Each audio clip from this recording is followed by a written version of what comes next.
Right, so today is day 176 of my attempt to plant a tree every day for 2023, and we are diving back into one of my favourite groups of trees, which is the citrus. Now this is an orange. Oranges generally are already a problem here because they do want a lot of light, but they don't want a lot of heat, so you have to find a good balance where they get a decent amount of light without being in full sun at the right times of day, so they get to cool down a little bit, get to not overheat, because they really don't photosynthesize much when their leaves get too hot.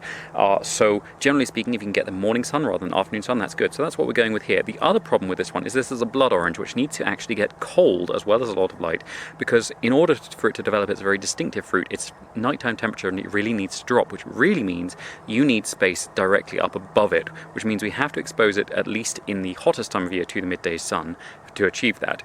But what I'm doing is I'm planting it right in the crook of an area of prickly pear where there's a lot of other large trees. In fact, the sycamore fig is not far west of here. So there's a lot of large trees nearby which will shelter it very well from the afternoon sun, but it really has nothing in between it and the morning sun.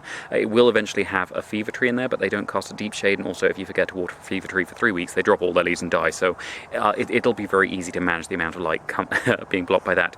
But it is clear directly overhead, which means as it cools out down at night, the air around this orange will go straight up and its leaves will cool right down, and that should allow its fruits, when it's got fruit in a few years' time, to develop that lovely rich red colouring and that very distinctive raspberry flavour of blood oranges.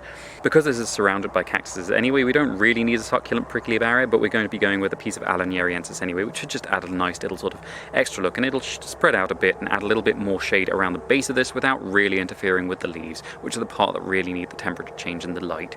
We're also going to be putting in a calico, because citrus really do suffer from thrips sometimes, and although it's really aesthetic damage, they can occasionally spread diseases, which isn't great. And one of the things with thrips is often the citrus thrip prefers to use the Crassulaceae, and calico are in the Crassulaceae. So this is Calico longiflora, which I've not specifically heard is useful for that, but it should be, because it is in the sort of host family for them.